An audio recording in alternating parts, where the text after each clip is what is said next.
Tinablan ng whistleblower na si Julie Dondon Patidongan ang demand for public apology ni retired Police General Jonel Estomo na idinawit niya sa kaso ng mga nawawalang sabungero. Lahat din daw ng kanyang sinasabi may katibayan. Narito ang agenda report ni Joash Malimban. Ano ako maghingi ng sorry? Wala naman akong kasalanan. Yan ang pinanindigan ng whistleblower na si Julie Dondon Patidongan matapos sabihin ni retired Police Lieutenant General Jonel Estomo na gusto niya ng isang public apology. Matatanda ang idinawit ni Patidongan ang pangalan ni Estomo bilang isa sa mga alpha member o yung grupo ng mga negosyante o investors na nasa likod ng missing sabongeros. Sa isang panayam sa Billionaire News Channel, sinabi ni Estomo na hindi siya parte ng Alpha Group. Dagdag pa niya, hindi sila close ng itinuturong mastermind na si bilyonaryo gambling tycoon Atong Ang at isang beses niya lamang itong nakita.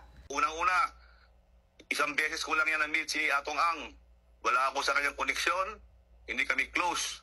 Ako personally, nagaganap akong pamamaraan kasi nga gusto ko siyang makilala. Personally si Atong Ang, nung ako ay Regional Director ng Bicol Region.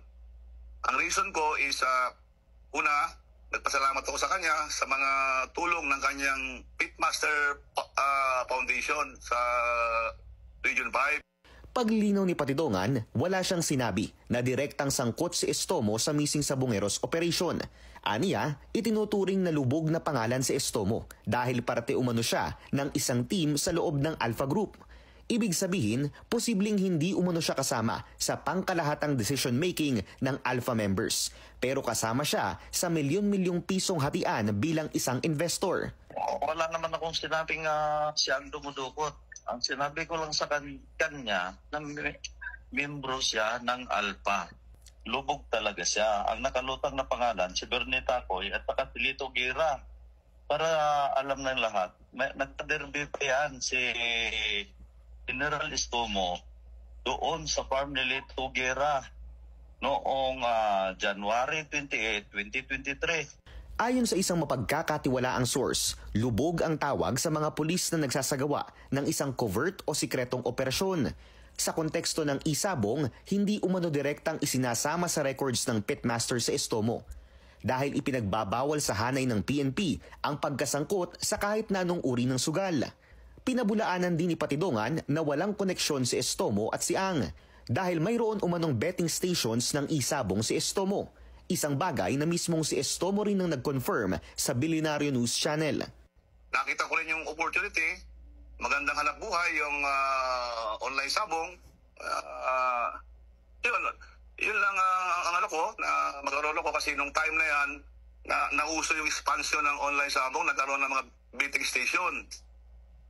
So, patulong ako, nabigyan naman ako, kaya nagkaroon ako ng, actually binigay ko sa anak ko para may buhay yung anak ko sa General Santos City, nabigyan ako ng 2 betting station. Giit ni Patidongan, hindi siya magbibitiw ng mga salita na walang katibayan. Isang patunay daw ang nahanap na human ribs sa Taal Lake kahapon. Masyado umiinit na issue against sa akin, parang nangyari pa ngayon, ako pa nagsisinungaling. Kung ako nagsisinungaling, una, matagpuan kaya yung mga buto ng missing sabongero dyan sa Talik? Balak kasuhan ni Estomo si Patidongan dahil sa mga akusasyon na ito.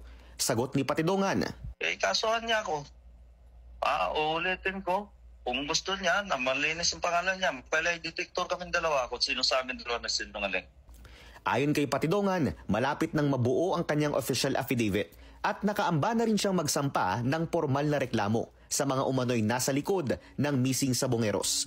Para sa agenda, Joash Malimban, Billionaire News Channel.